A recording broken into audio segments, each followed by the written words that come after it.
ओम अज्ञानतिमिरशलाकया चक्षुरुन्मिलितं येन तस्मै श्रीगुरुवे नमः। श्रीचैतन्यमनोभीष्टं स्थापितं येन भूतले स्वयं रूपा कदा मह्यं ददाति स्वपदान्तिकम्।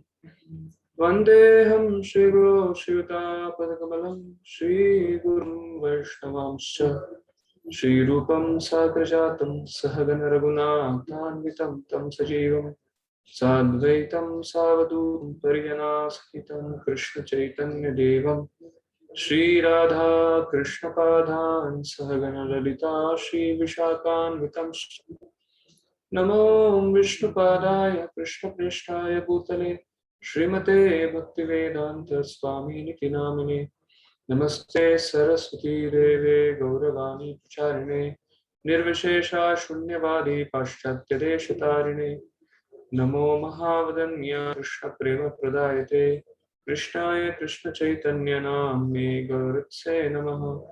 हे कृष्णा करुणा सिंधु दीनबंधु जगत्पते गोपेश गोपिका कांत राधा कांत नमस्ते।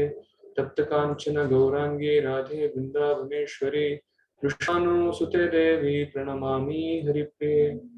वाञ्छाकल्पतरुभ्यश्च कृपा सिन्धुभ्यैव च पतितानां पावनेभ्यो वैष्णवेभ्यो नमो नमः। जय श्री कृष्ण चैतन्य प्रभु नित्यानंद श्री अद्वैत गदाधर श्रीवासादि गौर भक्तवृंद। हरे कृष्णा कृष्ण कृष्ण हरे हरे, हरे Ram Ram Ram Hare Hare.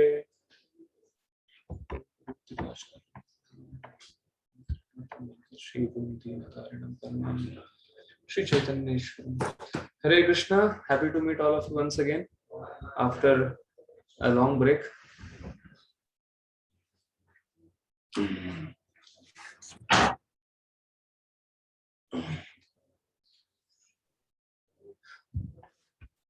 So, can we revise something from the previous session? Can you help me recollect what we discussed? It's a long gap. Therefore, the tendency of this world is we forget very easily. So let's just do quick revision of something what we have been discussing till now. Is my voice audible enough? Oh.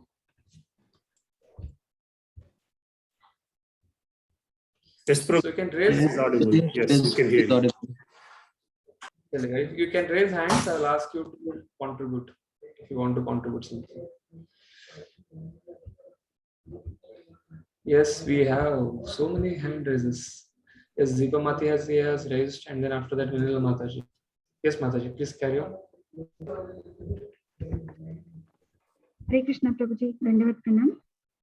So we talked about the first verse, which gave us knowledge about Sambandha, Avidya, Prayojana and Adhikar. So Sambandha is about greatness of Lord Vishnu, acceptance of Lord, alignment with the God, acting for the pleasure of the Lord and acting on behalf of the Lord. So we talked about Abhidaya, which is mercy of Lord Vishnu, Adhikari, who is the Swayambhuva Manu, and Prayojana is uniting with the Lord and liberating from the material world. So we talked about that, and then you spoke about Vedic knowledge is infallible, perfect parampara and aparushaya.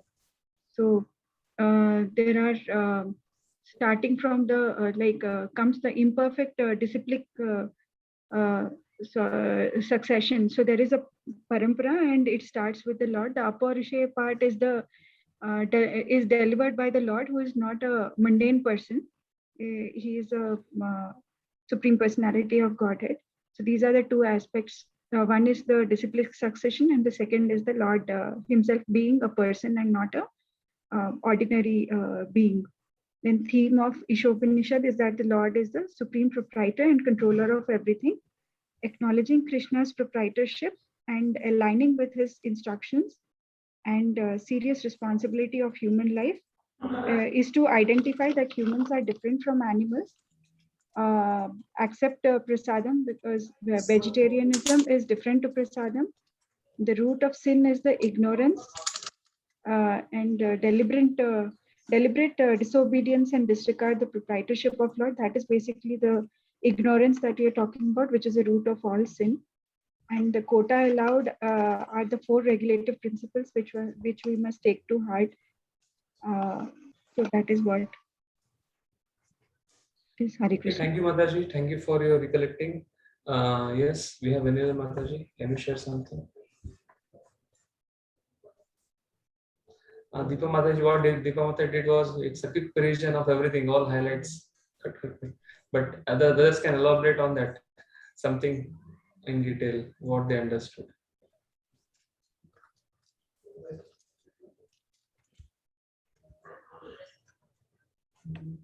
Yes, someone else would like to share. I just want what you understood. Like just now Mataji shared some highlights. So what actually first verse stands for? What is Ishavashyam principle? Like it's also called as Bhagavad communism. So what do you understand from it? Lord is the owner and controller of all the animate and inanimate things in the Lord is the controller and owner of everything, animate and inanimate. Therefore, we have to use everything in His service and accept only that which is our quota. We should not unnecessarily anchor others' property. That is what we have learned from this verse. So, Ishavashyam. So, what does Ishavashyam stand for? That Lord pervades each and every atom of the universe, animate and inanimate.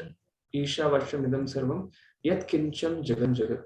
Yat kincham matlab everything that is alive, everything that is not animate, both. So therefore, it's a very important verse.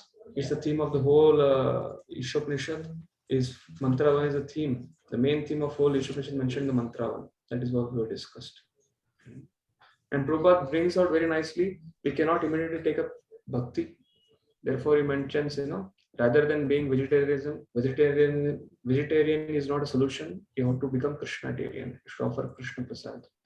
And then he mentions root of sin versus how we can go back to God. 4 steps I mentioned last time.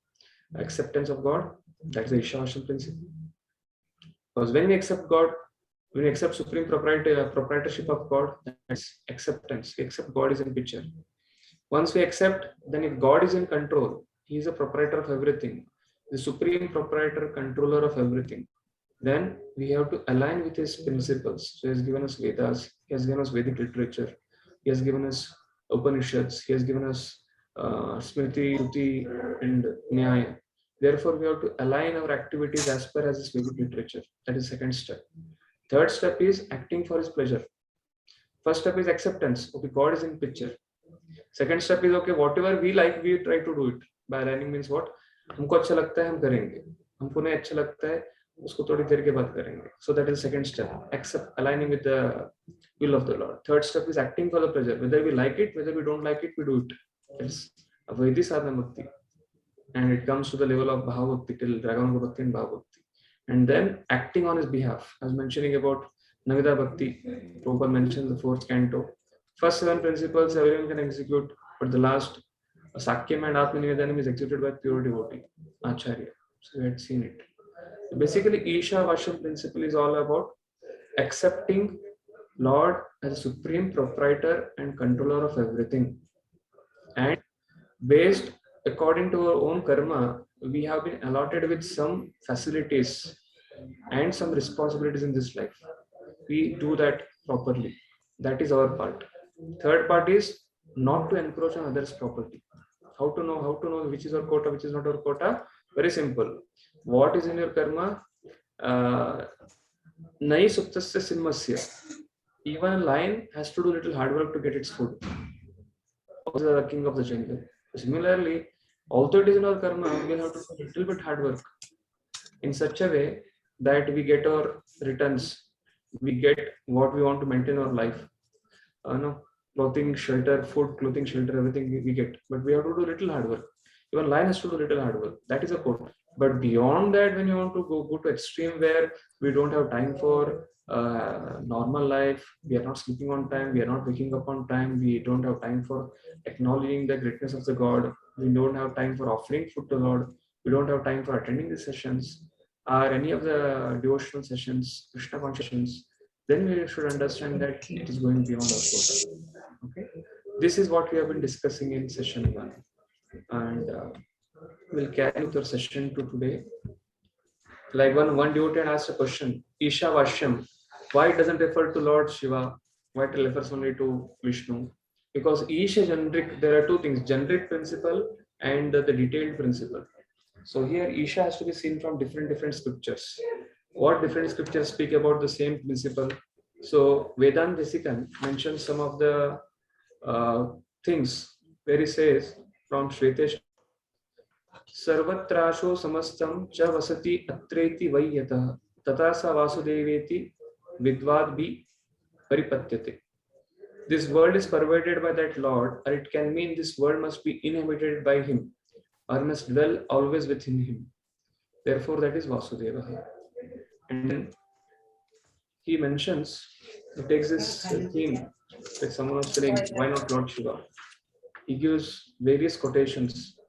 Eko ha vai Narayana asit na Brahma na Neshanaha. Only Narayana existed, not Brahma, not Shiva. This is from Maha Upanishad. So Isha Upanishad, you have to understand, then you have to refer to other Upanishads. So this is a statement from Maha Upanishad. Anapahat papma ham asmi namani me dehi. Lord Shiva said, I am not free from sin. Give me names. Satpataha Brahmana 6.1.3.9. So such statements we can understand that it has to be Lord Vishnu only. And there is one of the statement where it says Nitya Nityanam Chetananam Eko Bahunam Yu Vidhati Kama. There is one person who is maintaining everyone. And then from Narada Parivrajaka Upanishad 18, Paramatmani Yurapto Virakto Paramatmani Sarvaishanaha Vinirmukta Sabaksham Bhoktumarati. Who is absorbed in the Lord and is detached from everything other than the Lord is qualified to become a renunciate, free from all desires. So basically, the various quotations been quoted, why it should be referring to Lord Vishnu only. Okay, so let's continue with today's discussion on Mantra 2. Even if you have what I spoke just now was nothing but the revision of the previous sessions and why it should refer to only Lord Vishnu. So let's go to Mantra 2 now. I'll just share the screen. Anybody has any questions till now from previous session?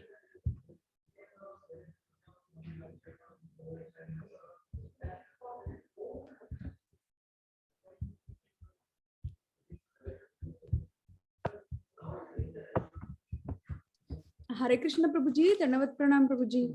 Yes, Mataji. I had a question on the word deliberate disobedience, Prabhuji. Root of sin being deliberate disobedience of laws of nature and disregarding the proprietorship of the Lord. Deliberate disobedience, does it have to do with lack of knowledge or with knowledge not acknowledging it, Prabhuji? What do you feel?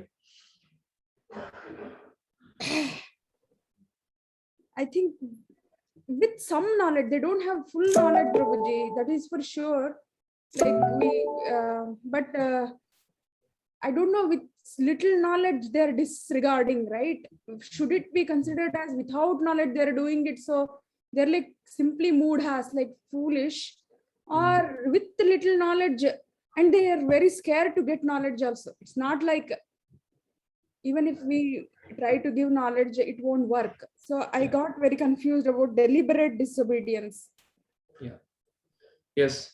Actually, when you speak of deliberate means it's Jan Bujke. Oh. You tell it as you know, जो सोया उसको जगाना मुश्किल है क्योंकि वो सोने का ढोंग कर रहा है. So deliberate means these are the souls who from so many lifetimes they have acted against the will of the Lord. So moga shamoga karmana. Because of that, they have been given such a thought process that even there is so much in front of our eyes, we can see sun is rising on time, sun is setting on time, seasons are changing, the moon is rising, moon different phases are happening, and everything is provided, everybody's need, not for one man's greed. So despite a person is intelligent enough, he can see, based on his own understanding, he can come to the level of pantheism, he can accept some demigod worship, He can accept, he can come to existence of Lord is existing, at least he can come to the Brahman platform, Paramatma platform, and Bhagwan platform based on his thought process. But person is lacking acceptance of God. Therefore, although there is so much to be proved, but people will not accept it because of their own misconduct or naughty activity. Like in the school, there are many children. Some are very sincere, some are naughty. So Lord Krishna speaks in Bhagavad Gita, Daivi Asuri Sampat. First 1 to 3 speaks about Daivi Sampat, and then from 4th to 27th he speaks about Asuri Sampat. Basically, these are people who are very naughty, and therefore they are just given different Asuric bodies. They get those places where Asuras stay. So that is a discussion of the next shloka. Asure Namatete Loka Andi Amsavarta. That is what is being discussed. So deliberate disobedience to the will of the God, that is mantra 3. Okay, thank you.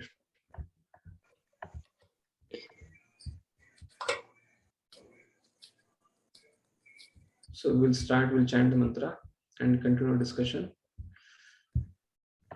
So I was telling all of you in the previous sessions, whole Isopanishad is divided into 4 parts. First part is the Ishavashan principle, living in harmony with God. Lord is the orchestrator of the whole world, is a proprietor, he is the controller of everything. So invocation mantra 1, 2, 3 speaks about it. Ishavashan principle is mantra 1. One would follows the Ishavashan principle, what benefits he get in life? What benefit one can get by aligning oneself with the Lord? That is mantra 2. What disadvantage one has to face, or what consequences one has to face when one does not accept mantra 1? That is told in mantra 3. So this is how is the first section, living in harmony with God. Lord exists, he is Purna, and accepting, aligning, acting for his pleasure, acting on his behalf, that is mantra 1 and mantra 2. But when one doesn't do it, what consequences he has to face, that is mantra. This is the first unit. Second unit is those who accept Lord, pure devotees, Mahabhagavatas, their vision. 4, 5, 6, 7, 8. 5 verses speak about how pure devotees, they view the world from the Ishavashan principle. What is their feeling? What is their experience? What is their anubhuti? That is told in the second unit. 4, 5, 6, 7, 8. And then from 9, 10, 11, 12, 13, 14, it's about 9, 10, 11 is about comparison of knowledge. Avidya, so-called Vidya, and real Vidya. And then 12, 13, 14 is about Sambhuti and Asambhuti. Worship of demigods, worship of Brahman, and worship of Bhagavan. And then 15, 16, 17, 18 speaks about prayers. So the first unit will dwell little nicely because it is a main theme of the Isopanishad. So you one mantra will take up one setting. But when complete the first unit from invocation to mantra 2, mantra 3, then 4, 5, 6 till 18 we will try to cover it very swiftly. Okay, so we are into the first unit, living in harmony with the Lord. One accepts Ishavashan principle. What is the benefit he avails in his life?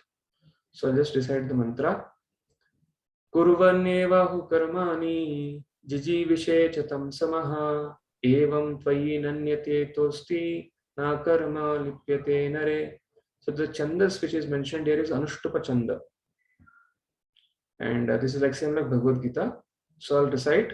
I will try to speak this mantra and all of you can recite one by one, because I think on Zoom there is lot of there is no sync of recitation. Therefore, there is because of lag of faces. I'll try to recite 3 times, and then after that devotees can recite.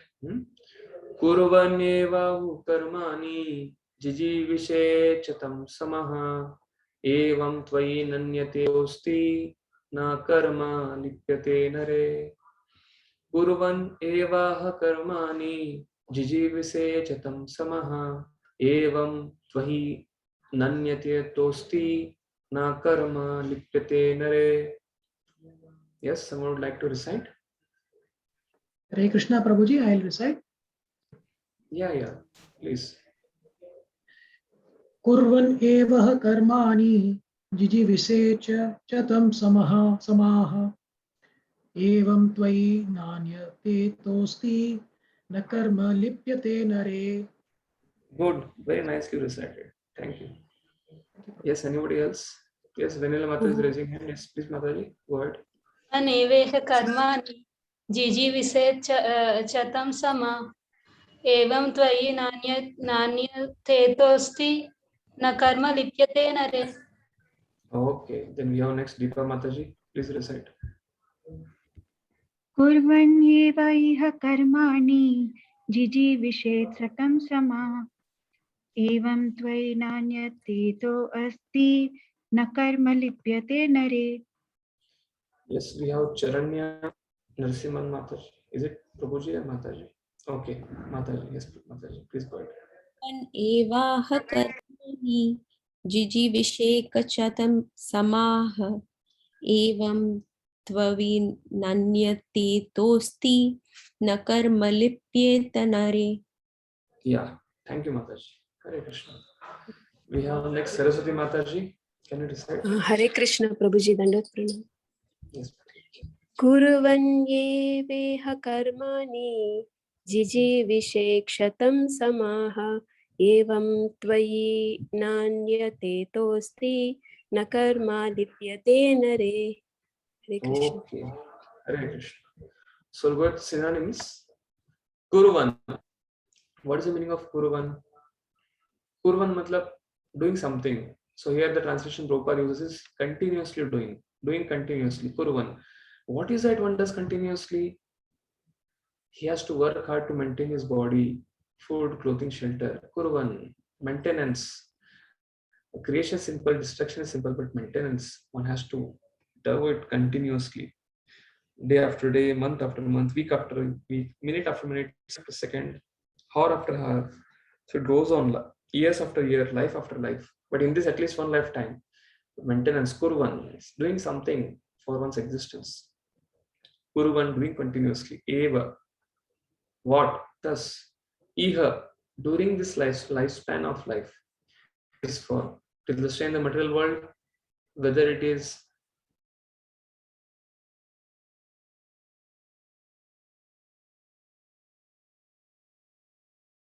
being mentioned here, because surely Isopanishad is not going to be read by any animal species.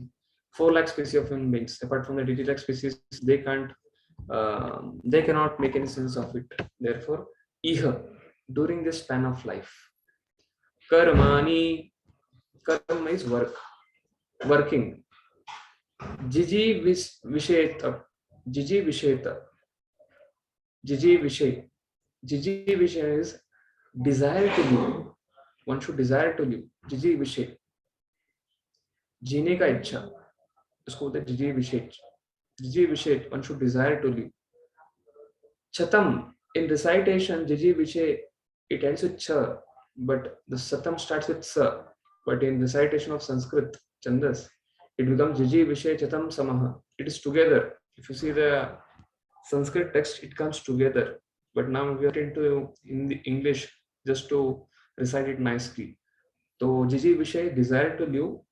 It's chatam, it's actually shatam, but century, 100 years, shatam. Samaha, years, samaha, years. How long? 100 years, 1 century, that is 100 years. Evam, what? According to that, the way we have to live is Tvayi, na anyate tosti. Tvayi, unto you, na, not, anyate, anyata, no other alternative. Ita, from this path, sti, there is. That means one can continue to live for 100 years if one continues in this Ishavasam principle without going for any alternate karma or alternative option other than accepting Krishna as supreme or Ishavasam principle. Evam tvayi tosti, na karma lipyate nare. So if you can see here, e kurvan eva karmani jiji visheshatam samaha evam tvayi na anyati tosi na karma lipyate nare. So if one continues the Ishavasam principle, ita, from this path, asti, there is, na, not, karma, work, lipyate, can be bound, nare, unto a man. So translation, one may aspire to live for hundreds of years if he continuously goes on working in that way. For that sort of work will not bind him to the law of karma. There is no alternative way for a man.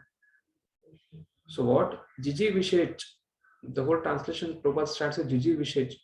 One may aspire to live for hundreds of years if he continuously goes on working in that way. Which way?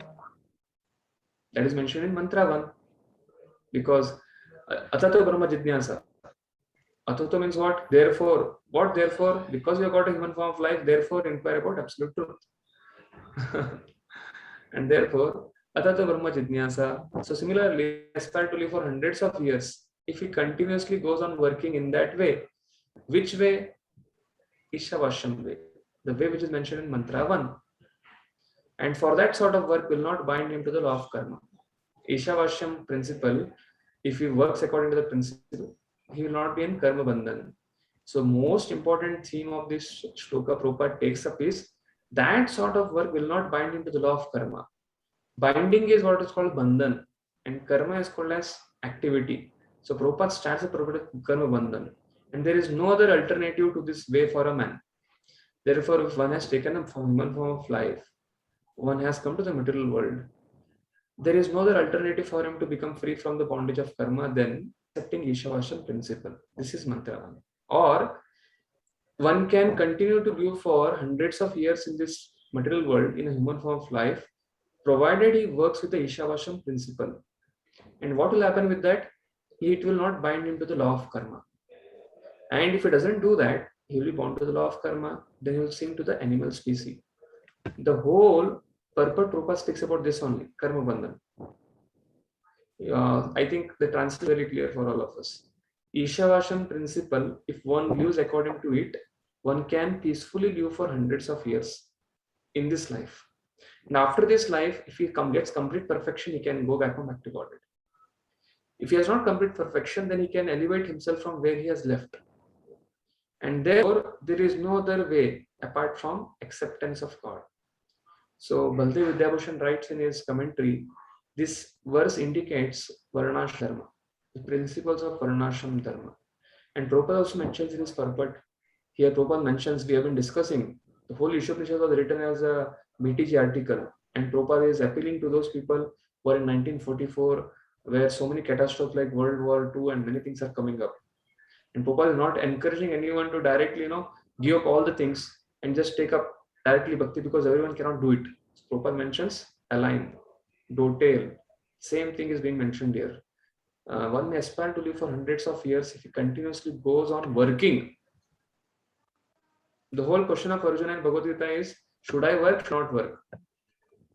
The same thing of Bhagavad Gita is being mentioned here in Isopanishad. Because why? Most of us are staying in this world and we have to work. But one cannot give up work. Even if you are practicing bhakti, we are continuing to work because we are offering food to Lord Krishna and accepting it. Whatever money we are earning, we are trying to utilize in Krishna's service. So all our activities from morning till evening, we are trying to center it and trying to offer it for the pleasure of the Lord. That is Karma Yoga. But here, what is the theme of this verse is, if you do Karma Yoga, you will not be bound by karma. What is Karma Yoga? When you align our karma with Krishna, that is Ishavasham principle, is synonym to Karma Yoga, acceptance of Lord. And there is no alternative to this way for a man. So let's go. Let's go to the purport of Srila Prabhupada. Yes, someone would like to read? At least the theme of this verse is very clear to all of us, that we can aspire to live for hundreds of years if we continue with the Ishavasham principle. And that Ishavasham principle, acting on that part, will not bind us to the law of karma. We will become immune to karma. And there is no other alternative. So basically, Prabhupada starts with karma bandhan. Someone would like to read the purport? Hare Krishna Prabhuji. Karma bandhana, bondage by one's work. No one wants to die. Everyone wants to live as long as he can drag on. This tendency is visible not only individually but also collectively in the community, society, and nation.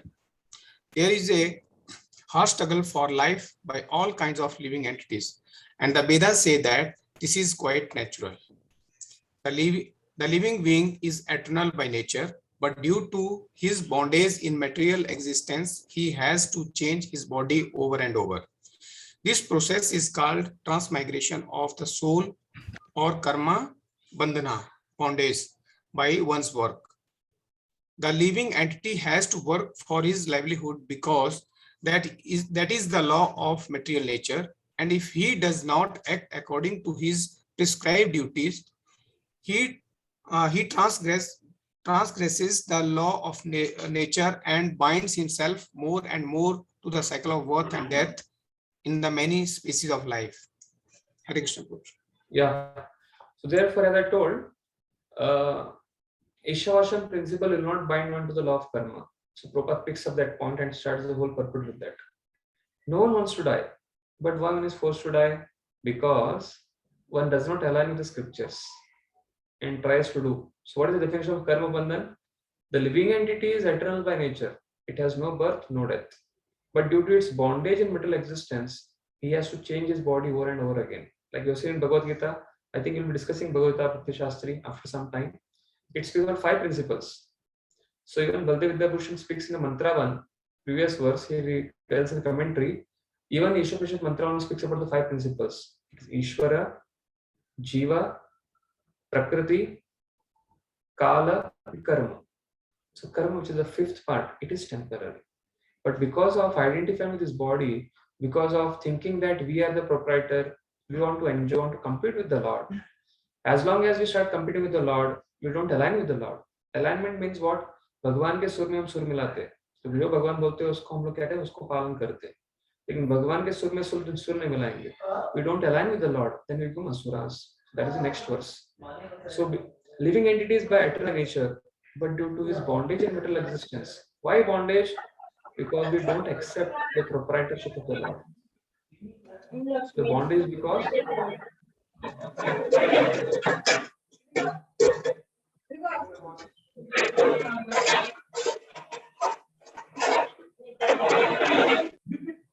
can we unmute everyone? Okay, fine. So we are eternal, but because we are prakriti sthani karshati, mamaya vamsha jivaloka jiva bhuta sanatana, manasashtandriyani prakriti sthani karshati. Because of identifying with this body, we have to change body over and over again. And this process is transmigration of the soul, or karma, bondage by one's own work. We have to work to maintain our body, but when we work transgressing the laws of God, that causes bondage. But when we work prescribed duties according to the instructions of the God, that liberates us. That is the next line. The living entity has to work for his livelihood because that is the law of material nature. Even a lion has to work hard to get its food. And if he does not act according to prescribed duties mentioned here, this is called varnashram. He transgresses the laws of nature and binds himself more and more to the cycle of birth and death in many species of life. Okay, so Prabhupada starts with this. So we don't want to die. We are by nature at soul is eternal. But still, why we have to take repeated birth and death? Because we are not acting on the platform of soul. But how to act on the platform of soul? To understand what is our prescribed duty, what is our nature, what is Swabhava. Understanding how to do those things which Swabhava facilitates. And according to the instructions of the God. And follow the Ishavashan principle and try to align with the Lord, then what will happen? Slowly, next step is we'll act for the pleasure of the Lord. We'll come to the Bhakti platform. And then we'll act on his behalf. So this is the way of liberation. From how can become. So the whole theme of this purport is Karma Bandhan. Second theme is different types of karma. The third theme is liberating from the bondage from Karma Bandhan to Karma Yoga and benefits of acting on the Ishavashan principle. So just covered Karma Bandhan.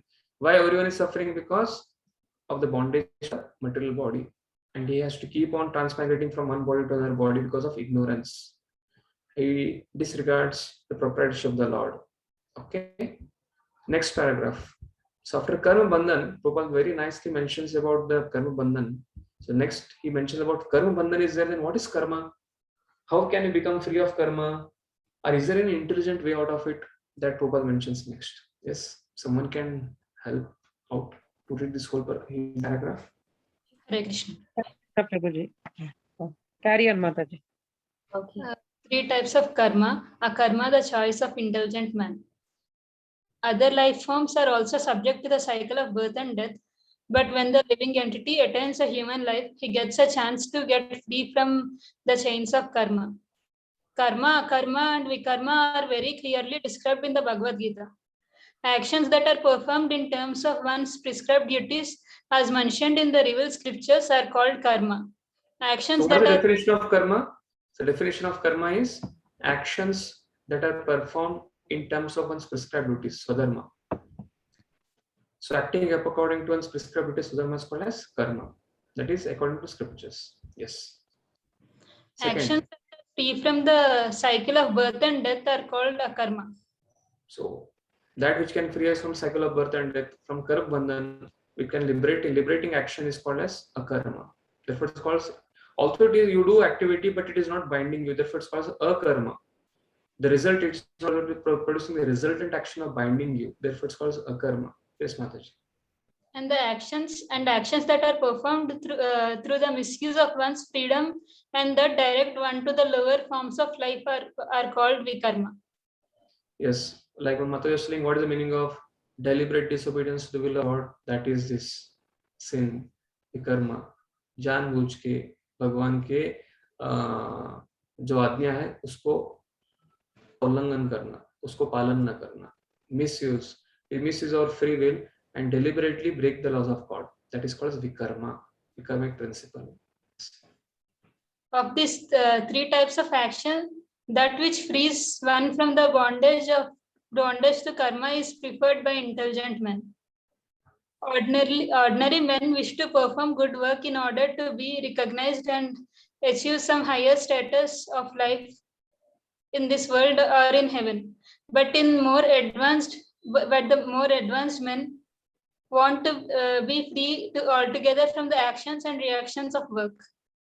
Intelligent men well know that both good and bad work equally bind one to the material miseries. Consequently, they seek that work which will free them from both the reactions of good and bad work. Such liberating work is described here in the pages of Isopanishad. Thank you, Mataji. So after discussing karma bandhan, which binds us to the material world, Prabhupada says prescribed duties which are acted selfishly that binds us. So elaborating on that, Prabhupada mentions in paragraph 3 types of karma. Actions which are prescribed according to the revealed scriptures, karma. Actions which liberate us, akarma. Action which degrade us by misusing of one's freedom and we get lower life forms is called as vikarma. So this is nothing but karma, akarma, and vikarma. So these are the 3 types of work. And who are the intelligent men? Intelligent men are those out of these 3 actions. They have to do activities. They will eat, they will sleep, they would like to get married and produce children, and they will defend also. But they will do it in a very the way the scriptures are prescribing. Based on that instruction, they will try to. And what is that instruction? That instruction is very simple. That instruction is based on scriptures. Of these 3 types of work, that which is one from the bondage of karma is preferred by intelligent man. So which is a karma which frees us from the bondage of material existence? A karma. So intelligent men choose a karma. But ordinary men, what they do? Ordinary men wish to perform good work in order to recognize and achieve some higher status of life in this world or in heaven. Basically, bhukti, mukti, siddhi, kami. Sakale ashant. Kevala Krishna Bhakta Shant.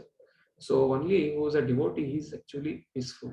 On the other hand, the bhukti, mukti, siddhi, kami, who is hankering for karma, who is karmi, who's jnani and yogi, all of them are not peaceful. Therefore, ordinary men, when we speak about ordinary men wish to perform good work in order to recognize and achieve some higher status of life in this world or in heaven, that is referring to karmi, jnani, such kind of people. And here, intelligent men, what he wants to do, he wants to completely get rid of the actions and reactions of the work. So little bit jnani platform, yogi platform, but he comes actually to the intelligent man comes to who wants to escape cycle of birth and death. It can refer to a person who is coming to Paramatma and then Bhagavan future. Even Brahman also. But basically is trying to escape. But actually intelligent man well know that both good and bad work equally bind one to the material miseries. Consequently, they seek that work which will free them from the reaction of both good and bad work. So, after discussing karma bandhan, in the second paragraph, Prabhupada mentions about 3 types of karma, and intelligent people choose a karma which will lead them from the cycle of birth and death. And although it is karma, but because it is sanctioned, like there is a military officer who goes and kills the opponents, he gets a Paramvir Chakra. The same person, when he comes to civilized society and he starts killing small children are in the playground, he punished by government of India. Same thing. So akarma can refer to actions prescribed which has to be done based on Vedic literature. So the intelligent choice is what? 3 types of karma: akarma, karma, and dharma. And akarma is the choice of the intelligent man. While the ordinary men choose good work which will elevate them to high status of life in this world or in heaven, intelligent men, they don't want good also, punya also, they don't want papa also. They want to go back to bottom. And that kind of liberating work is being mentioned in the pages of Sri Isopanishad. That work which can completely free us from the cycle of birth and death. Okay, so Prabhupada, the next paragraph mentions how we can get rid from the cycle of birth and death, how we can get liberated from the material bondage, from karma to karma yoga. He mentions 2-step activity. He mentions 2 things which we should do to get liberated from karma bandhan and come to karma yoga. So someone can volunteer to read it. Hare Krishna Prabhuji. Yes, Liberation, Mataji, please go ahead. liberation from material bondage, karma bandhana to karma yoga. 1. By regulation, Naishya karma. The instructions of Sri Isopanishad are more elaborately explained in the Bhagavad Gita, sometimes called Gitopanishad, the cream of all the Upanishads. In the Bhagavad Gita 3.9 to 16, the personality of Godhead says that one cannot attain the state of Naishkarma or Akarma without executing the prescribed duties mentioned in the Vedic literature.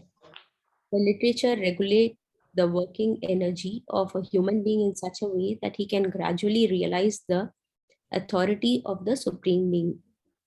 When he realizes the authority of the personality of Godhead, Vasudeva or Krishna, it is to be understood that he has attained the stage of positive knowledge.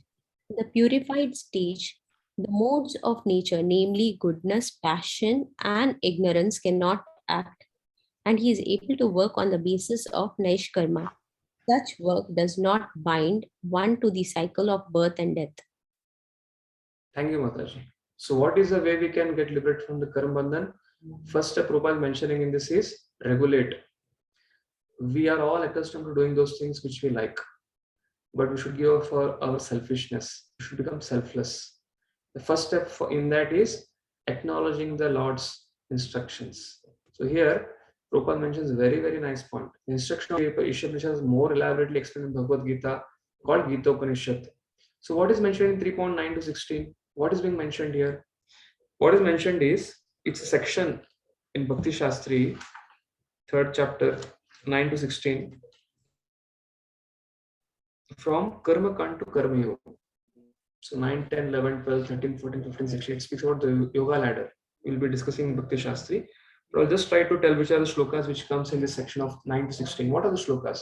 Prabhupada mentioning here that it's elaborately mentioned in Bhagavad Gita, that too, especially is giving the title called as 9 to 16. The person of God says that one cannot attain the stage of Naishkarma or Akarma without executing the prescribed duties mentioned in the Vedic literature. Shloka is Yatnyartat karmano anyatra lokoyam vandanaha tadartam karma kaunteya mukta sangha samacharaha.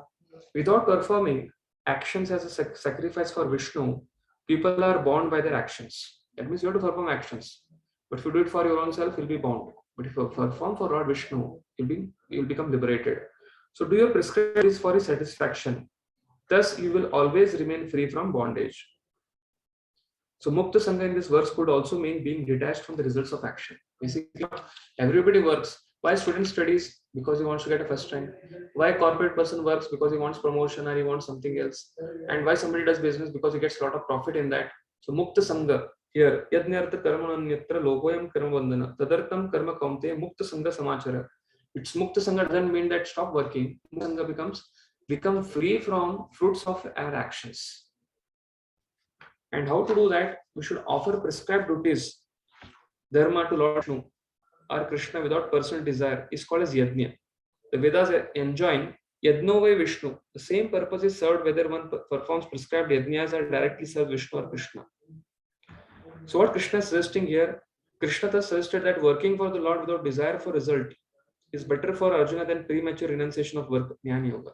It's better for him to do Karma Yoga than Jnana Yoga. Premature rejection of work.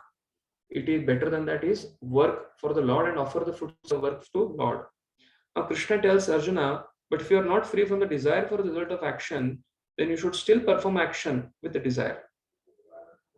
Karma Kand. Rather than giving up actions completely, by satisfying one's desire in a religious way, those who are attached will be purified. So what Krishna is going to tell from 10 to 16 is, Lord Krishna designed this material world to encourage yajna or sacrifice. He does this by making material advancement dependent upon sacrifice. If you want to do material advancement, you have to do yajna. By worshipping the Lord for material well-being, one becomes purified. I think I will share the section of the Bhagavad from the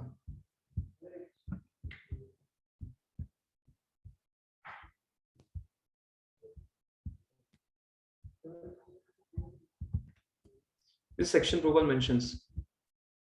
Okay, work done as sacrifice for Vishnu has to be performed, otherwise work corresponding in this material world. I'll share the screen.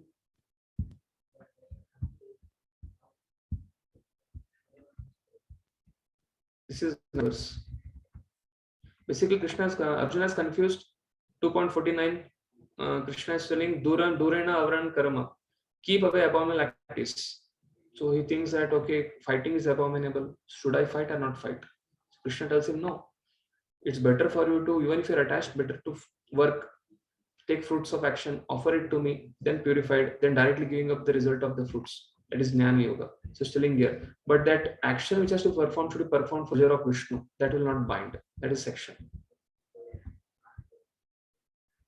So next he says, Sayatnya Praja Sarashva Purvacha Prajapati Anena Prashavishyadvam Eshova Stva Ishtakamadu.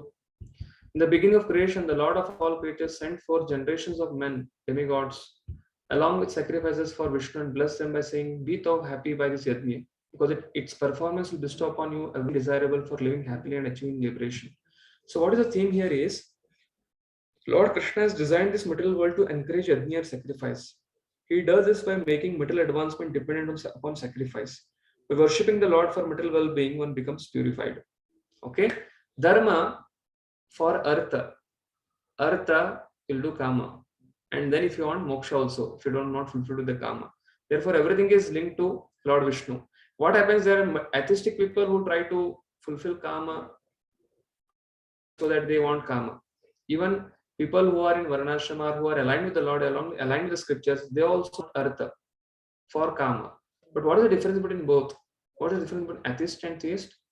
Atheistic people, they don't accept whatever they want. If they can get money from somewhere, hook crook, they'll go there. But people who are theist, people who are accepting the principles of God, aligning with it, they'll only go to God, a system. They'll be God conscious. They'll try to live by the God conscious system, and that is called as Varnashram. So, at the beginning of the creation, the Lord created all, sent forth generations of men and demigods, sacrifices for the Vishnu. So, if you want to become happy, you can perform these sacrifices and happily achieve liberation. That is what is being mentioned in this. So, therefore, Sukadeva Goswami says in 4th chapter of 2nd canto 20th verse, Shriyapatir Yatnyapati Prajapatir Diyapatir Lokapatir Dharapati Patir Chandaka Vrishni Satvatam Satvatam Prasidatam Me Bhagavan Satam Pati. So Lord Vishnu is Prajapati. He is the Lord of all creatures, all lords and all beauties, and the protector of everyone. The Lord created this material world to enable the conditioned soul to learn how to perform yajnas for satisfaction of Vishnu, so that while in the material world they can live very comfortably without anxiety, and after finishing the present material body, they can enter into the kingdom of God. That is the whole point of the conditioned soul. By performance of yajna, the conditioned soul gradually becomes Krishna conscious and becomes godly in all respect. In the age of Kali, Sankirtan Yajna is recommended by the Vedic scripture, and transcendental system was introduced by Lord Chaitanya for the deliverance of all men in this age. Sankirtan Yajna and Krishna consciousness go together.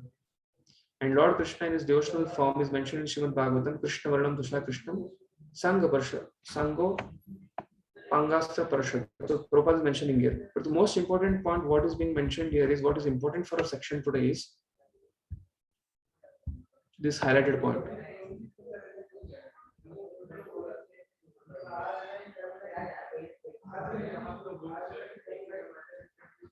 Okay, this is the most important point, which is the theme of this mention.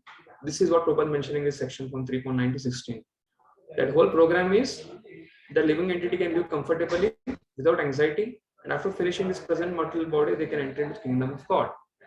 That is 10th verse. Then Devan bhavaya tanena te deva bhavayantua parasparam bhavayantaha shreya param avapshatah. The demigods, being pleased by sacrifices, will also please you, and thus by cooperation between men and demigods, prosperity will regain. So what is being discussed here is Karma Kanda. Doing a yajna where Upasana Kanda, demigod worship comes. But again, these demigods are also part and parcel of Lord Vishnu only. So cooperation between men and demigods. Demigods like whom? Demigods like Indra, Varuna, Vayu are authorized administrators assisting the Lord.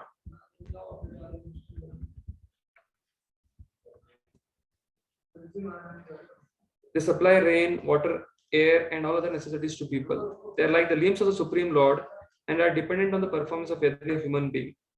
Some yajnas are meant to satisfy a particular demigod, but Vishnu or Krishna is the chief beneficiary of all yajnas. Bhoktaram Ingitaksam. Ishtan bhoga hi vo deva tashyanti yajna bhavitah ter dattan apradyayabhyo yobhungte sena yevasa. In charge of various necessities of life, the demigods, being satisfied with the purpose of yajna, will supply all necessities to you. But he who enjoys such gifts without offering them to the demigod in return is certainly a thief. Stena yevava. So therefore, one who enjoys without offering sacrifice mentioned in the Shastra becomes a thief. So then what one should do? The same principle, Ishavasam principle is mentioned here. Lord is giving everything. The Lord has given light, water, air, everything. So because we have to acknowledge the human form of life should acknowledge it. The aim of this life is attained by, Prabhupada mentions here. Even for a manufacturing enterprises, we require so many raw materials like metal, sulfur, mercury, manganese, and so many essential, all of which are supplied by the agents of the Lord, with the purpose that we should make proper use of them to keep ourselves fit and healthy for the purpose of self-realization, leading to the ultimate goal of life, namely liberation from the material struggle of existence. This is the aim of life, and it is attained by performance of yajna. But if we ignore it, then use it for sense gratification, we become more and more entangled in the material existence. That is the next part. If we don't do it, we become thieves, and therefore we are punished by the laws of material nature. And then Prabhupada mentions, society of thieves can never be happy because they have no aim in life. The gross materialist thieves have no ultimate goal of life. They are simply directed to sense gratification, nor do they have a knowledge of how to perform yajna. So Lord Chaitanya is giving us yajna. So Prabhupada is directly bringing people from Karma Kanda to Karma Yoga, directly to Chaitanya Mahaprabhu's Shuddha Bhakti. Prabhupada bringing it. So then what's the thing? One should not be selfish. One should not simply steal from the Lord or from demigod without acknowledging demigods or Supreme Lord in yajna. He becomes a thief. Then how we can become free from that theft theory? By Yadnasishta Shinashanto Muchante Sarva Kilvishay Bunjate. Accept Lord. Acknowledge Him. That is what Prabhupada mentioning in the first mantra. Acknowledging supremacy of Lord. Offer bhoga. Just being vigilant is not enough. You should offer that. That is what is Bhaktivinoda Thakur is mentioning. That Lord has given us so much. Accept it and little bit offer it to Him. Offer that bhoga to the Lord, and little bit you need and accept it as a mercy of the Lord. It means you get so much money, you buy food, offer it to the Lord, offer yajna to the Lord, and whatever you need for your sustenance, you just accept little bit as mercy of Lord. Then you can become free from sin. Yajna sishta sila shanto. The devotees of the Lord are released from all kinds of sin because they eat food which is offered first for sacrifice. Others who prepare food for personal sense enjoyment verily eat only sin. So, mention same thing here, that such devotees always perform yajnas in different modes of devotion service like Shravanam, Kirtanam, Vishnu Smaranam, Archanam, Vandanam, Sakyam, Atmanivedanam. And these performances of yajnas keep them always aloof from all kinds of contamination of sinful association in the material world. Therefore, this Navida Bhakti is so powerful. Just by accepting it, one is even transcending Varnashram principle also. That doesn't mean that we are beyond Varnashram. No. Right now, till the time we don't become pure devotees, we have to act according to our nature. We have to work to maintain our body according to our nature. But while doing that, one should keep on performing this Navida Bhakti which is mentioned here. What is the power of this Navida Bhakti? It can completely make us immune from the contamination of this sinful association in the material world. And Prabhupada is mentioning here, those who don't do that, they eat only sin. And therefore, we should be very cautious not to accept anything from outside world, which is not cooked by devotees. Therefore, in a very extreme situation also, we should acknowledge, we should take without garlic and offer it mentally to the Lord and have it. But basic thing is acceptance of the Lord, understanding that I'm not independent, I'm dependent on the Lord. Therefore, in order for the people to become happy in all respects, they must be taught to perform the easy process of Sankirtan Yajna. Otherwise, there is no peace or happiness in this world. Prabhupada again coming back to Sankirtan directly. And what is the cycle of sustenance which Lord Krishna has created for us? Because Prabhupada starts with, Lord has designed a material world to encourage yajna and sacrifice. What is that cycle? This is cycle. Annad bhavati bhutani parjanyadanna sambhavat yajnat bhavati parjanyo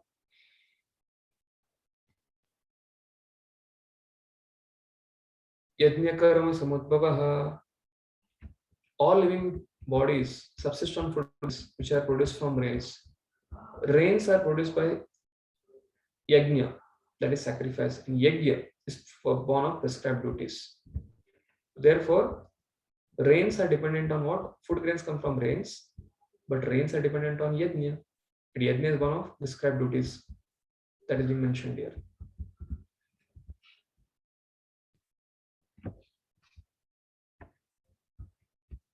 So read the last paragraph. Someone can volunteer to read this out. Food grains are vegetables.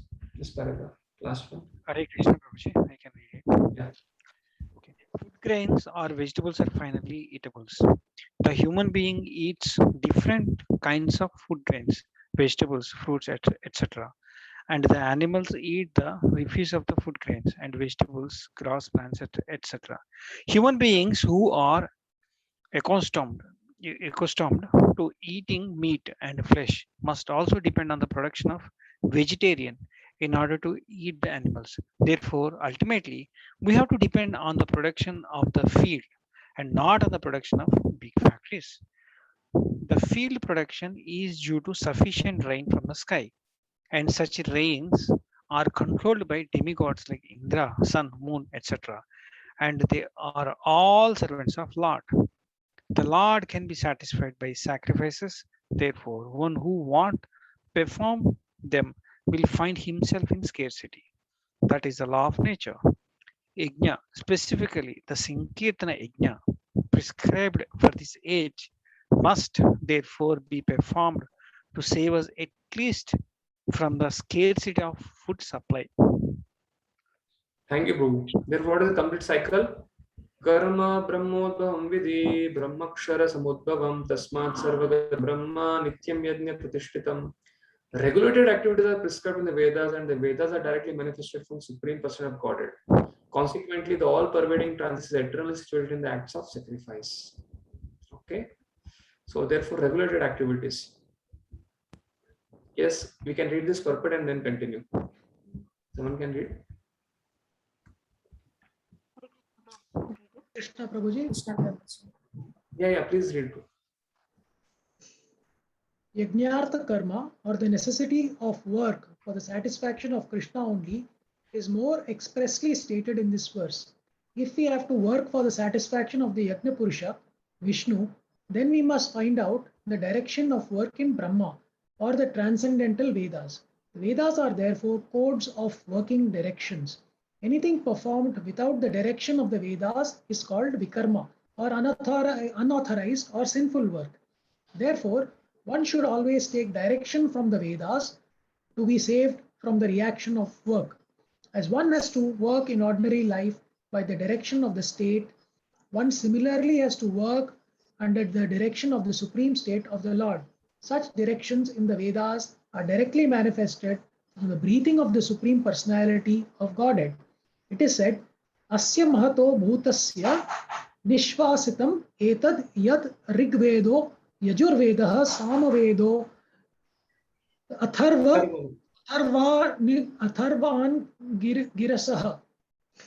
The four Vedas, namely the Rig Veda, Yajur Veda, Samaveda, and Atharvaveda, are all emanations from the breathing of the great personality of Godhead. Brihad Aranyaka Upanishad 4.5.11. The Lord, being omnipotent, can speak by breathing air, or as it is confirmed in the Brahma Samhita. The Lord has the omnipotence to perform through each of his senses the actions of all other senses. In other words, the Lord can speak through his breathing, and he can impregnate by his eyes. In fact, it is said that he glanced over material nature and thus fathered all living entities. After creating or impregnating the conditioned souls into the womb of material nature, he gave his directions in the Vedic wisdom as to how such conditioned souls can return home back to Godhead. We should always remember that the conditioned souls in material nature are all eager for material enjoyment. But the Vedic directions are so made that one can satisfy one's perverted desires, then return to Godhead, having finished his so-called enjoyment. It is a chance for the conditioned souls to attain liberation. Therefore, the conditioned souls must try to follow the process of yajna by becoming Krishna conscious.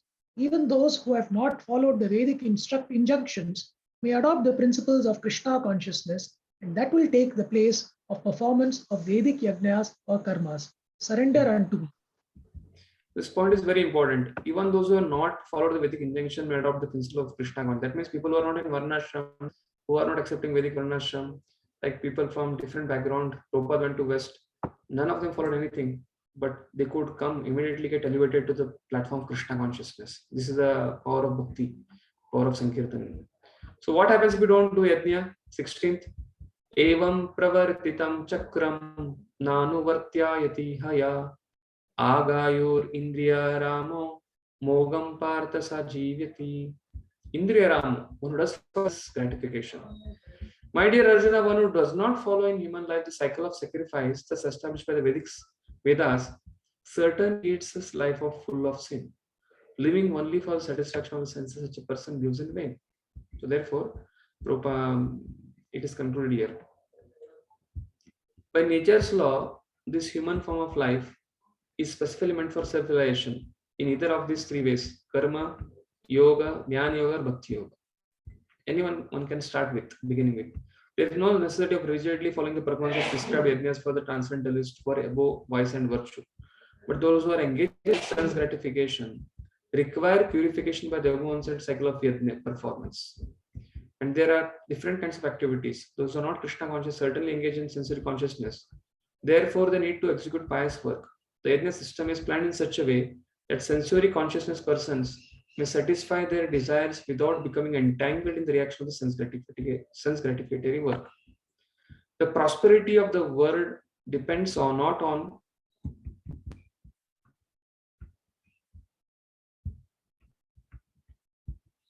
or efforts, but on the background of arrangement of Supreme Lord, directly carried out by the demigods. Therefore, the yajnas are directly aimed at the particular demigod mentioned in the Vedas. Indirectly, it is the practice of Krishna consciousness, because when one masters the performance of yajna, one is sure to become Krishna conscious. But if by performing yajnas one does not become Krishna conscious, such principles are counted as only moral codes. One should not therefore limit his program only to the point of moral codes, but should transcend them to attain Krishna consciousness.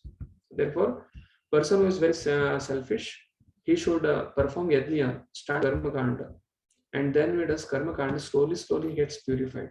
Then he can accept supremacy of the Lord. Prabhupada is very, very wonderfully mentioned of this yoga ladder here.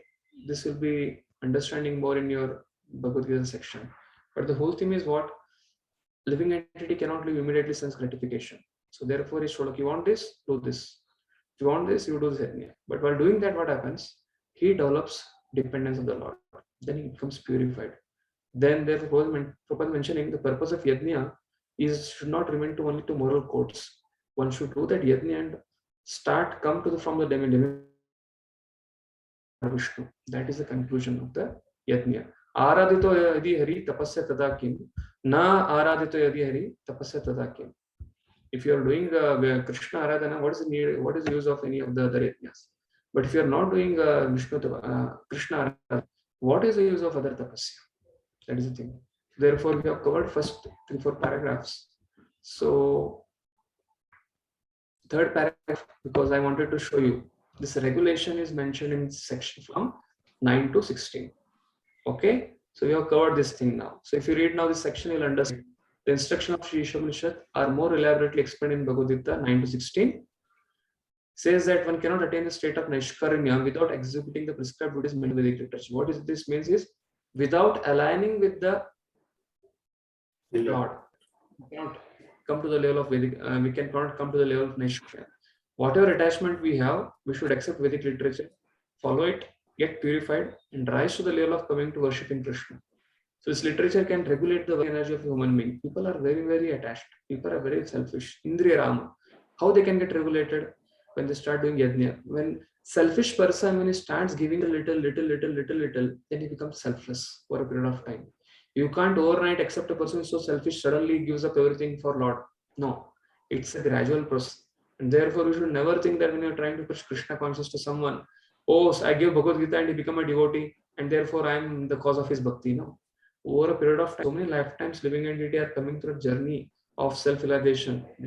Somewhere they have done a little bit selfless work. They have gone there to some, unknowingly they have done some sukri, and it has piled up. And suddenly when they come and when Prabhupada Bhagavata goes into it, whatever pending is there, it goes up. And then they start practicing bhakti.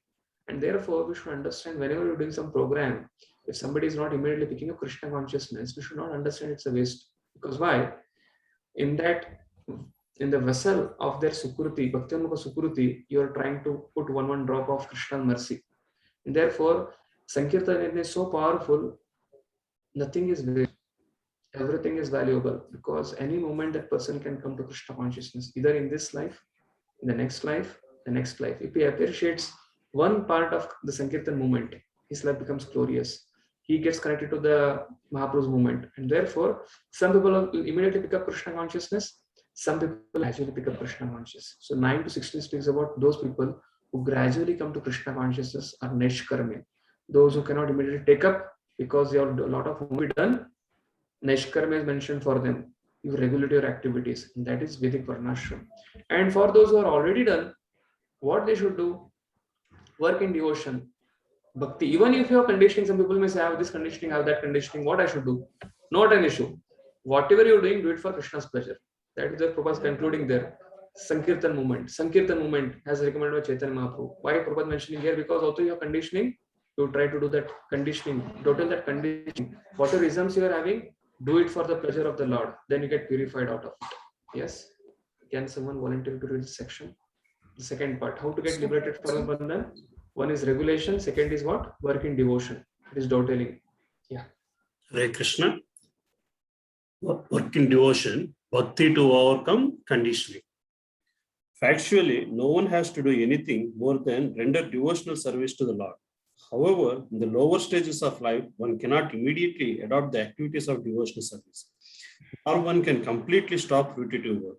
A conditioned soul is accustomed to working for sense gratification, for his own selfish interest, immediate or extended. An ordinary man works for his own sense enjoyment. And when the principle of sense enjoyment is extended to include his society, nation, or humanity in general, it assumes various attractive names such as altruism, socialism, communism, nationalism, and humanitarianism. These isms are certainly very attractive forms of karma bandhana or karmic bondage. But the Vedic instruction of Sri Isopanishad is that if one actually wants to live for any of the above isms, he should make them God-centered. There is no harm in becoming a family man or an altruist, a socialist, communist, a nationalist, or a humanitarian, provided one executes his activities in relation with Ishvara. Ishavasya. Yeah, the God-centered conception. Yes, Prabhuji, thank you so much. So I think This part is very clear to everyone. The third part, because we are attached, we are in the material world. We are born with selfishness. Very, in fact, that we have got this form of life, especially the body we have got shows that we were attached.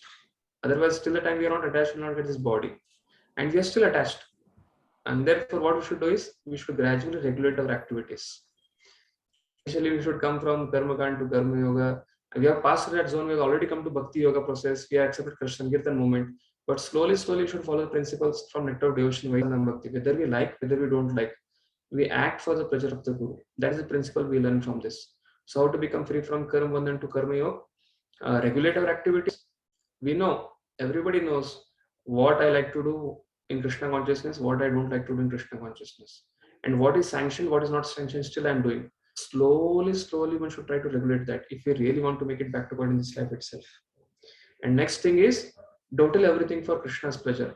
Whatever exam there, whatever talents and skills we have, we should use in Uttama Shloka Gunanu Varnane. We should use it for glorifying the Lord. That is the principle. So let's come to the concluding part of this purport now.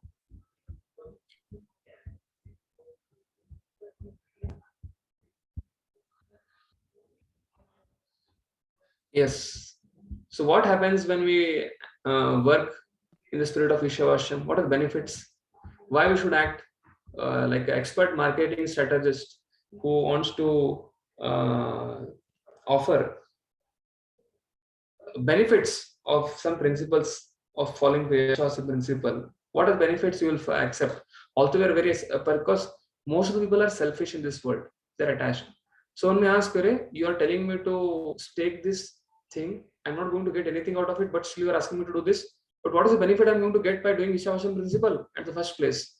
So Prabhupada mentions 3 benefits one gets by following Ishavasham principle. Yes, someone can volunteer to read this one. I'll do it. Hare Krishna. Yes, Mataji, please carry on. In the Bhagavad Gita 2.40, Lord Krishna states that God-centered activities are so valuable that a few of them can save a person from the greatest danger. The greatest danger of life is the danger of gliding down again into the evolutionary cycle of birth and death among the 84 lakh species. If somehow or other a man misses the spiritual opportunity afforded by his human form of life and falls down again into the evolutionary cycle, he must be considered most unfortunate. Due to his defective senses, a foolish man cannot see that this is happening. Consequently, Sri Isopanishad advises us to exert our energy in the spirit of Ishavashya. Being so engaged, we may wish to live for many, many years. Otherwise, a long life in itself has no value. A tree lives for hundreds and hundreds of years, but there is no point in living a long time like trees, or breathing like bellows, or begetting children like hogs and dogs, or eating like camels. A humble God-centered life is more valuable than a colossal hoax of a life dedicated to goddess, godless altruism or socialism. When altruistic activities are executed in the spirit of Sri Isopanishad, they become a form of karma yoga. Such activities are recommended in the Bhagavad Gita 18.5 to 9, for they guarantee their executor protection from the danger of sliding down into the evolutionary process of birth and death. Even though such God-centered activities may be half-finished, they are still good for the executor because they will guarantee him a human form in the next birth. In this way, one can have another chance to improve his position on the path of liberation. Hare Krishna. Yes, same thing is mentioned in Bhagavad Gita from 18.5 to 9 thing. It is Krishna's opinion about Tyaga, which are the mode of performing actions. Same thing what we discussed in this different modes of renunciation: ignorance, in passion, in goodness. The wise renunciate. Okay, same thing. One gets gradually purified from that karma bandhana. Same thing is being mentioned. What is the benefit of working in Ishavasham principle? Neha Bikrama Nasasti. It can save us from the greatest danger. What is that? Even if you could not perfect in this life, at least we will be born as human beings in next life, from where we can continue whatever we left from. That is Shrutinam Shimatam Ge. So we can continue our yoga. Second thing is Ishavasham principle. Engage, we wish to live in this life itself. We can wish to live for many, many years. without any disturbance, will not cause any harm to others, and therefore, if everything goes well, if in past we are not caused harm, we'll continue to stay very peaceful in this life. And Prabhupada mentioning, it's better to live like humans than to be like 100 years like humans under this Ishoshan principle, rather than living like animals. Trees also live, even bellows of the blacksmiths also breathe, and even hawks and dogs also beget children. But what is the point? There's no point. This comes in Bhagavatam second canto, I think second chapter, third chapter. This verse comes. So Prabhupada concludes what? God-centered life is more valuable than colossal hooks. In a place in Science of Self-Realization, I think he mentions it's better to be a sincere street sweeper than charlatan meditator. Think of it, it's better to do some work consciously and nicely than trying to imitate and try to think of sense objects in one's. That has been the meaning. Therefore, people are one thing. This is one statement. Valuable, more valuable. God-centered life is more valuable than colossal hopes of life dedicated to godless altruism or socialism. Because people are trying to do big buildings, big nations, big defense system. But what is the point? Ultimately, the human form of life degraded to animal form of life, because even animal defense. Prabhupada mentioning here, therefore, acknowledging the supremacy of God is very, very important, because that is what is the essence of human form of life is. And we will be attached to different activities, altruistic activities for oneself. One is selfish, but one is selfish for one's own mother, father, children, wife, slowly about one society, one state, one country. But Prabhupada is mentioning, if you can refer to Bhagavad 18.5 to 9, the Prabhupada again, same thing mentioned. Krishna is revising the same thing which he has told. Why you should do activity, why should do karma? Because that karma is liberating. If he does nishkama karma, it liberates him. And he speaks about three modes of actions: mode of goodness, mode of passion, mode of ignorance, and renunciation, three modes. And how the renunciation mode of goodness gives on complete purification, he mentions there. So what it does is, they guarantee their executor protection from the danger of sliding down to evolutionary process of birth and death. So even if it is not completely finished, one gets human form of life in the next birth. And therefore, from there we can continue to become liberated in that journey. So it's a journey. Yoga Siddhi is a journey, it's a yoga ladder. Therefore, Bhagavata speaks, you'll be learning Bhagavad Gita Bhakti Shastri, a concept called as yoga ladder. So what we discussed today in this mantra 2 is nothing but a yoga ladder of Bhagavad Gita, which we'll be learning in more detail there. So how we can apply it, like Prabhupada mentioning most of the purports, do Sankirtan as mentioned by Chaitanya Mahaprabhu. Same thing, same Chaitanya Mahaprabhu has given to Rupa Goswami. Chaitanya Manobishtam Sthapitam Ena Bhutale Swayam Rupa Kadamayam Jadati Sukvatantikam. Like there's a traditional way of doing things, tapasya, brahmacharena, dhamena, shamena cha, and there is a shortcut method. There's a big yoga ladder, karma kanda, karma yoga. Somebody is very animalistic, then karma kanda, then karma yoga, then nishkama, sakama, then nishkama, then jnana, then ashtanga, then comes to bhakti. But somebody who has got his human form of life, if he comes to ISKCON, what is his hope? That is very simple. He comes to only 3 phases. He accepts the principle of bhakti. He takes a Prabhupada book. He accepts some devotee as his guide. He accepts a spiritual master. Acts according to the instructions of the spiritual master. Vaidhi Sadhana Bhakti. Gradually, he develops faith in spiritual master. He comes to Raganoga Bhakti. He follows the footsteps of a devotee who is residing in Vrindavan. Who is that? Prabhupada. Srila Prabhupada is a person devotee who was residing in Vrindavan. He is a Vrajvasi we should imitate. We should follow in their footsteps, not imitate. Anusaran. We should do Anusaran, following his footstep, and try to understand the glory of devotional service. That is what Prabhupada is mentioning in the last paragraph here. That means Bhakti Rasamrit Sindhu guide for applying Ishavasana principle. Yes, someone can read the last portion. Hare Krishna Prabhuji. Yes. Bhakti Rasamrita Sindhu practical guide for applying Ishavasya principle. How one can execute God-centered activities is elaborately explained in the Bhakti Rasamrita Sindhu by Srila Rupa Goswami. We have rendered this book into English as the Nectar of Devotion. We recommend this valuable book to all who are interested in performing their activities in the spirit of Sri Isopanishad. Hare Krishna.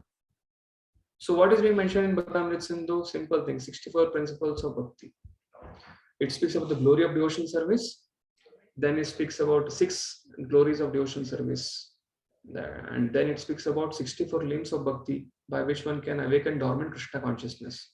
Out of that 64, the 5 are very potent. What is that? That is association of devotees, then chanting of the holy names. Second, third is Bhagavad Shravan. Fourth is Sri Murter Vigraha Sevan, that is worshipping deities. And fifth is Mathura Vas. And out of the 64 principles, when if these 5 principles you follow very strictly in your life, immediately one can awaken to the level of dormant, we can awaken the dormant Krishna consciousness within our heart. So what we have discussed till now, this whole mantra, aligning with Ishavasana principle, one can live for hundreds of years and there is no alternative. Prabhupada starts with Karma Bandhan. What is Karma Bandhan? Accepting repeated birth and death when one transgresses the laws of nature, laws of God.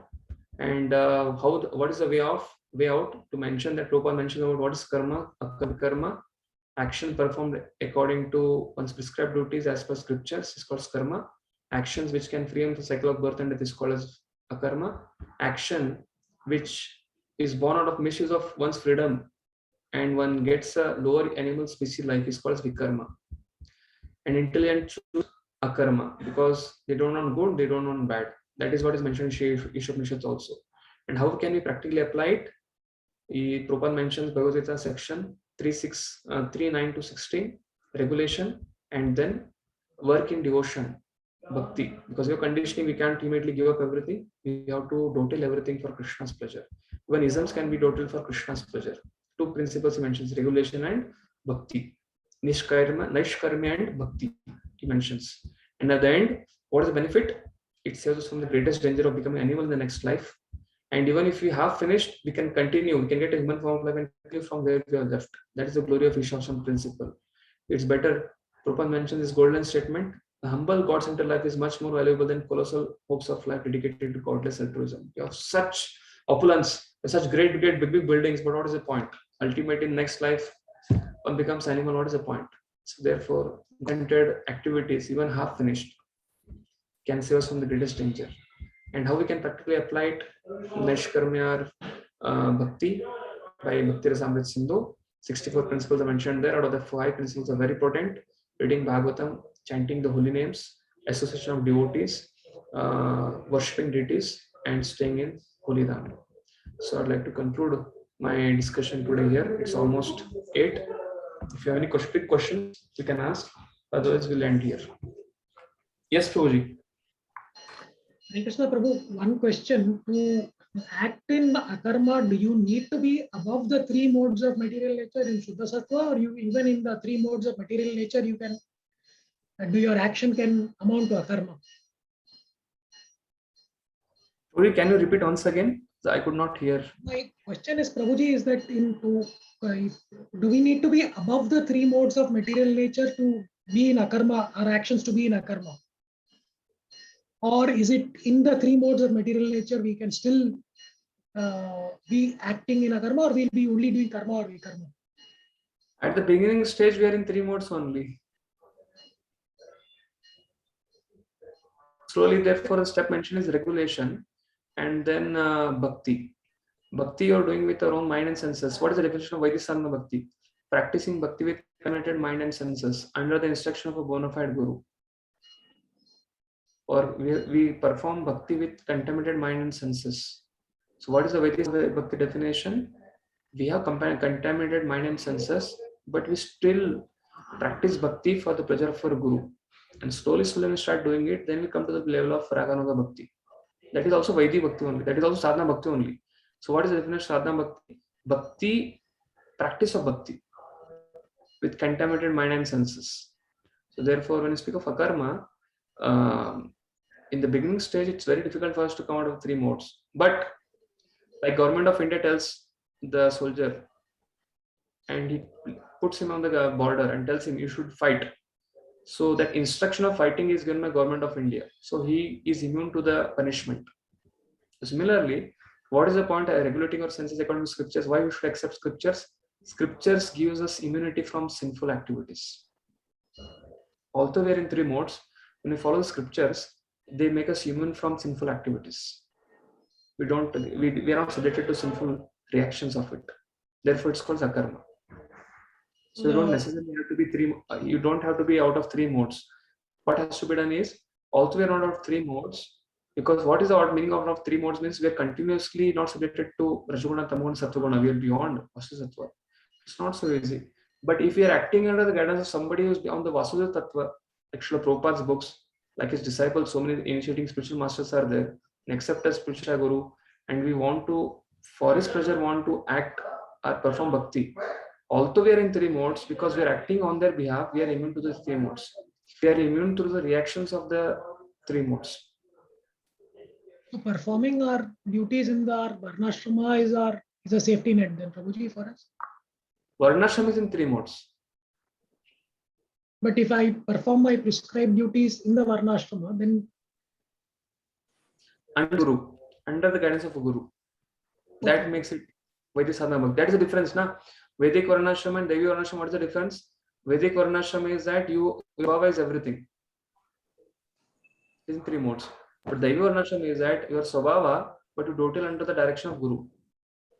That becomes Devi Varnashrama. Thank you. Hare Krishna Prabhuji. But actually we are talking about Varnashrama, but in current situation, in current society, following that Varnashrama is almost close to zero. Yeah, presently, yeah. You carry on the question. Yes, Prabhuji. No, that is my question, Prabhuji. So the only the left out is becoming Krishna conscious. That's all. That is the only left out for us. Yeah, but even because we discuss so much on Varnashrama, it's the chances of following Varnashrama is close to zero in current condition. In current condition, but in future can be possible, because Prabhupada told it. If you want to actually, we want to carry on with the Krishna consciousness, we need how a person can continue with a software company job for 30-40 years, and he think, okay, I'll try to be Krishna conscious. It's a big challenge. So the system has to be put into place. That is the reason why most of the people, they want to go to farmhouses on the weekends, stay there and forget everything. They think, okay, I have to practice. Basically, right now, Varnashrama is not in the picture, but it will come in it will take its prominence in time to come. And even if you see whether Varnashrama is there or not there, Varnashrama doesn't mean that, everybody Vedic Varnashrama. People are trying to do their own activities. People are working as Shudras, working with somebody else. There are intelligent class of people who are trying to work for some, research and development company. So Varnashrama is there. That is Asuri Varnashrama. The theme of this work, what Bhakti is mentioning, is that one has to work with Ishavasham principle, and there is no other alternative for him without that. Therefore, in the conclusions sections of 3.16 also we have seen that Prabhupada is mentioning about bhakti. He's speaking about karma yoga. He's speaking about karma kand from section 9 to 16. But the concluding portion, what is telling is what is telling Sankirtan Yajna. Although we cannot perform Varnashrama right now, but Prabhupada has given us Sankirtan Yajna. That is what Hare Krishna, this Vaidhi Sadhana Bhakti is as powerful as, much more powerful than Varnashram process. Yes. Okay, Prabhuji. But we tell that because yes, Prabhuji, add something. Yeah. Hare Krishna Prabhuji, Dandavat Pranam Prabhuji. Thank you for the amazing class, Prabhuji. Prabhuji, I just wanted to, thank you for the amazing insight you gave on this last principle. And I was remembering something that I heard in a lecture. If you permit me, I'll just add there. You can also correct me in that. No. No, that actually what I heard is, Prabhuji, we have why our life is complicated is we are only responsible for that, Prabhuji. Whether it is grahastha or any ashram, and we have to decomplicate it. We can't just say that I'm in this state and I cannot practice varnashram or I cannot practice deva varnashram. We have to put an effort to decomplicate it.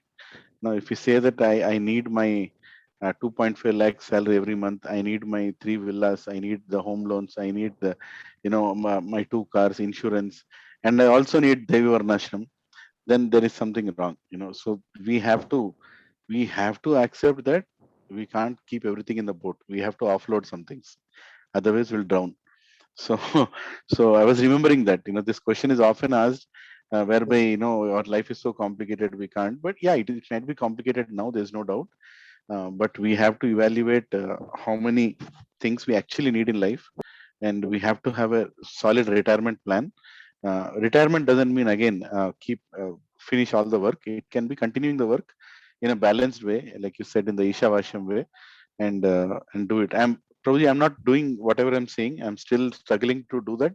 But the reality remains, I cannot blame Krishna for my complicating of my life. I cannot put Krishna and tell Krishna that, oh, Krishna, solve all my problems. Then I will practice bhakti. We have to take some calls. We have to take some strong calls under the guidance of a guru, like you said, under the guidance of a guru. We have to do that. Prabhuji. Sorry, this is what I heard, Prabhuji. So I thought I'll just repeat it. Yes, perfect. What you told is perfect. The same thing.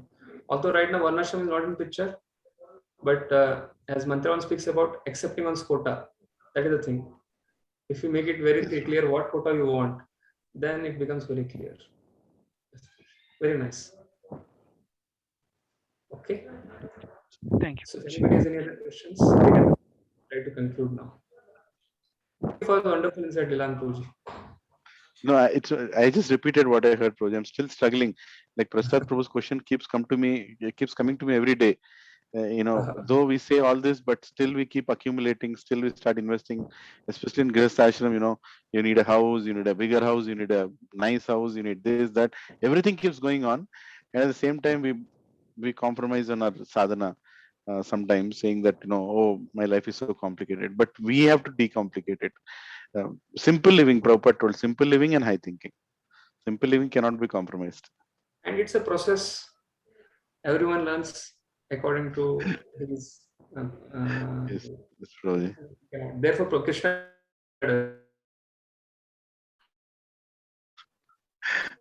Yes, Prabhuji. Thank you, Prabhuji.